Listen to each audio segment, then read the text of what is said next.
Yun sa mga kababayan ko, yun nga, patuloy lang yung pagdasal natin. Huwag natin kalimutan kumain at matulog. Magpahinga tayo, tapos huwag na natin silang patulan. Doon na tayo babawi sa eleksyon. Tapos, alagaan yung mga katawan, ha? Oo, alagaan yung mga katawan. Matulog, Ma'am, pakisama na rin po mga OFW, ma'am. Oo.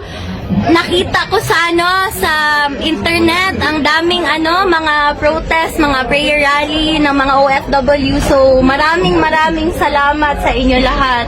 Yes, ma'am. So malaking bagay to para sa akin at sa pamilya ko.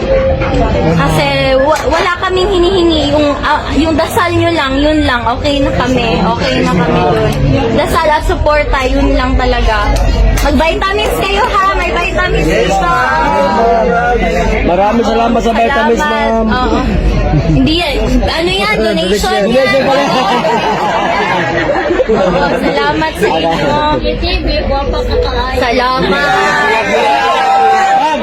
Ma'am, wala pa ko'y tulog, ma'am. Ma'am Kitty.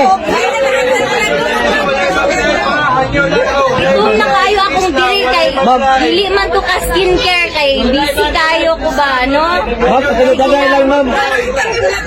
Ma'am, katinutangay lang, ma'am. Doon sa ipaabutin mo, ma'am, oh. Karon lang magud ko kauli, no? Karon lang ako nakapakita sa inyo, pero salamat you guys.